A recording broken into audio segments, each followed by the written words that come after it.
This is Paul McKenna for PT Boxing. I'm here today in Peter Sims's gym. We're here at the gym, about to start a little bit of training with the lads.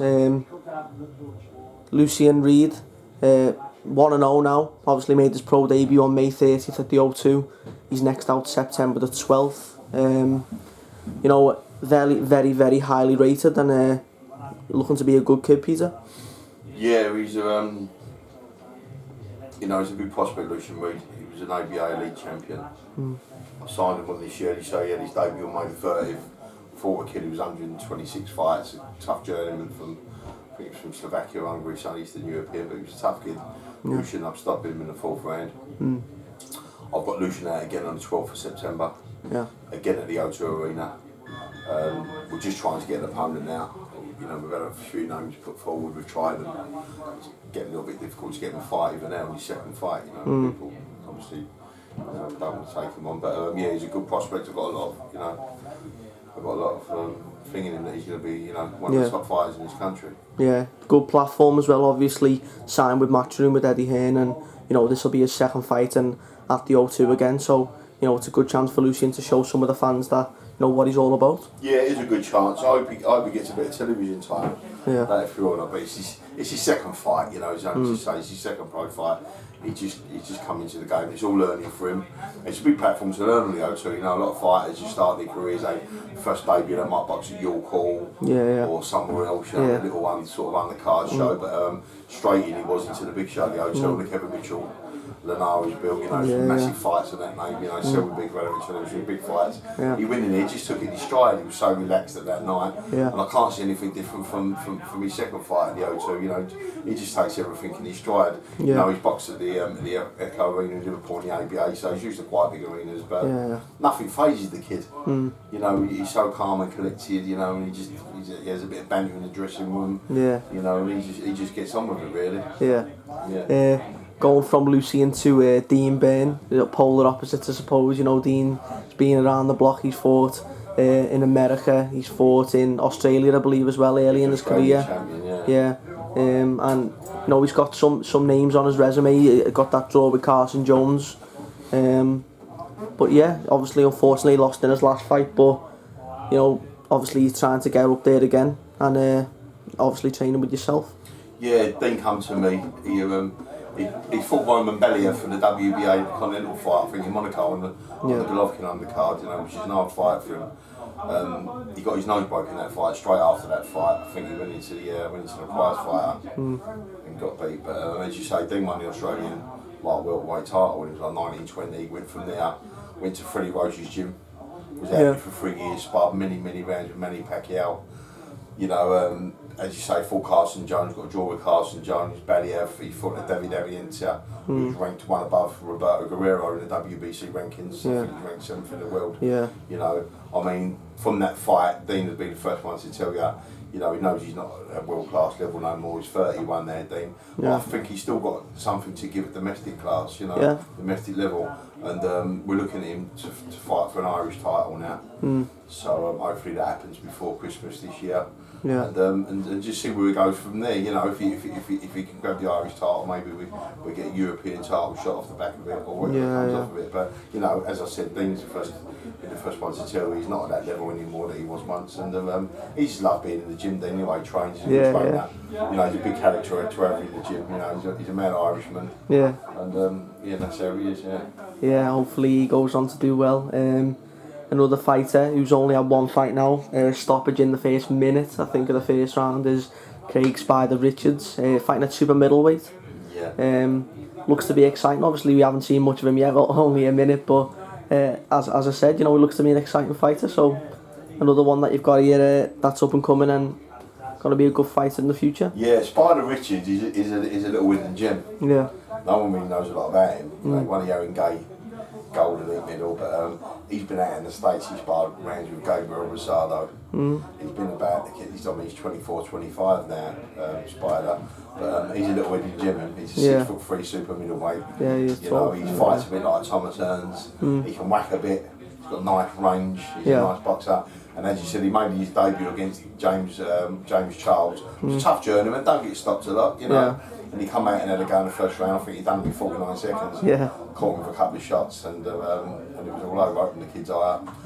He's one to watch him, by the Richards. He's a little winning gem. Do you think, as far as it goes for the future, he could potentially be, one of the big names? Obviously, the super middleweight division's booming in the UK as well as the world scene, so it's a hot division for him to be a part of.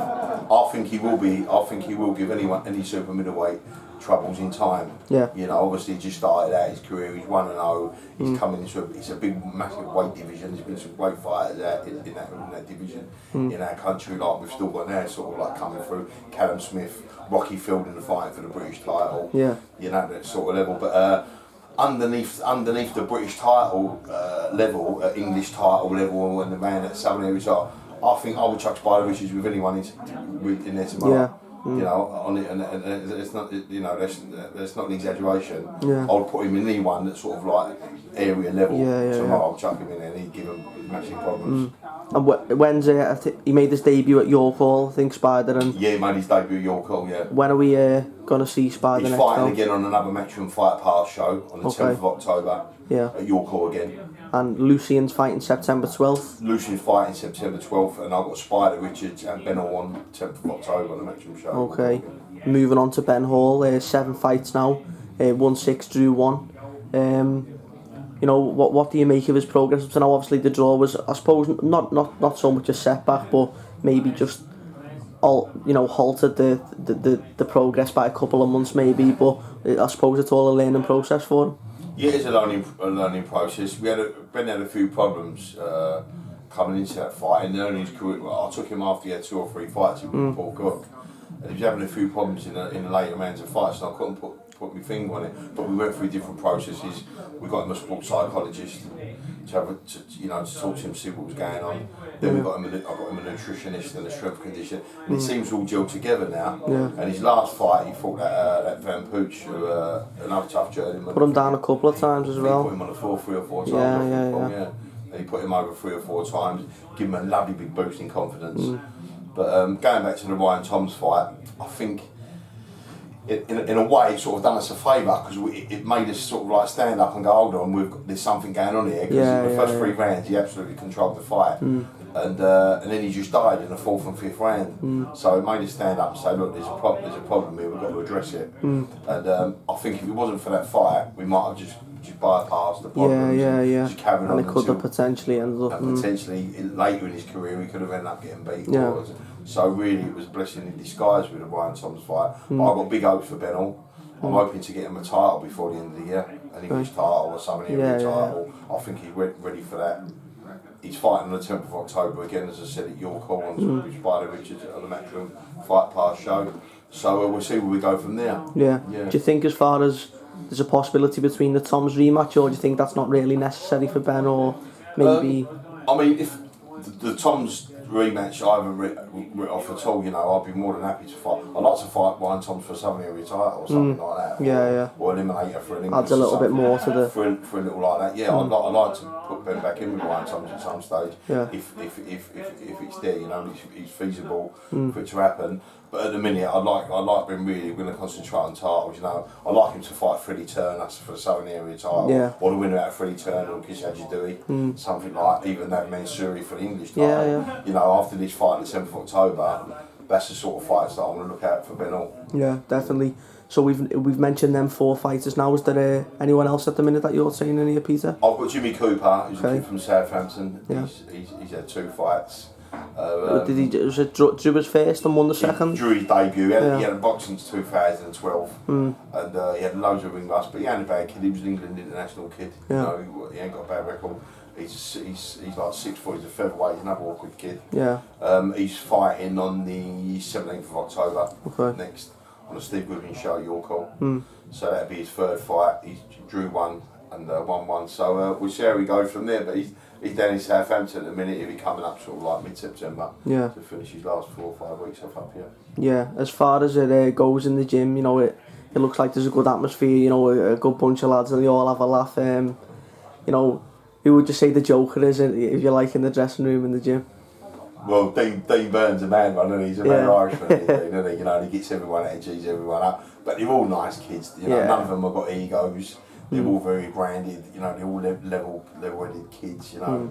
They all look after themselves outside the gym, they ain't bad livers, you know what I mean, they don't come out of the gym and go on the piss and whatever like that, you know, so it's a nice thing. And they talk to each other out the gym. We've got a team thing on WhatsApp, and they'll each other and they'll get each other at it, but they're all the same, you know, they're nice kids, and they'll have the banter in the gym, but Dean Byrne's definitely the instigator of everything. Yeah, is this gym is where Darren Barker, I believe, was training up before his world title fight as well? Yeah, this was Tony's gym. This was my brother's gym. Okay. Me and my brother was here originally. This before was Tony moved on to the original Sims's gym. Yeah. Okay. So and then me and Tony both moved over to the Matchroom gym in Brentwood. Yeah. Because the amount of fighters I had and certain other things travelling into work from where I live to where Tony lives. Yeah, yeah. I come back here. I've done one camp there. Yeah. And I decided to come back here and negotiate for this gym because all the stuff was still in there. Yeah. And I took this gym on my own, so we've got 2 gyms now. I've got obviously the original Sims's gym. Yeah. And Tony's over at the Metro in Brentwood. So it's working well. We still use our fighters to spar each other. We've got a few fighters at the same sort of weights, so that's quite good as well. Yeah. And and it's working good at the minute. Yeah. Definitely. Just speaking a little bit about the weights just before we finish up. As you were mentioning there, Spider Richards, you know, he's 6'3", he's tall, you know, he's a tall guy. Do you think that, you know, potentially further on in his career he could maybe even move up from super middleweight, or do you think that maybe it's just his natural weight? I think that's his natural weight, Paul. You know, I've sort of like looked at him and we've gone over this guy, but he walks about at sort of like 12'8", 12'9". You know, I mean, when he fought his debut, he's walking about at 12'4". Yeah, so he's not finding it extremely hard to make the weight. And his fight was made at 12'3", yeah. and he was walking about at his weight. I think that's probably his weight. You know, I wouldn't like to want to bulk him up and lose any of his natural ability. He's got his speed and he's quite strong in the weight. But I think he'll probably stay at super middle. He's 24, 25 now, and I think that'd be his natural weight. Okay. That's it for us today, Peter. Really appreciate you letting me come down, stay and interview the fighters, and we'll be sure to catch up with you and some of the lads soon. Nice one, Paul. Thanks a lot. Thank you. For coming down, mate.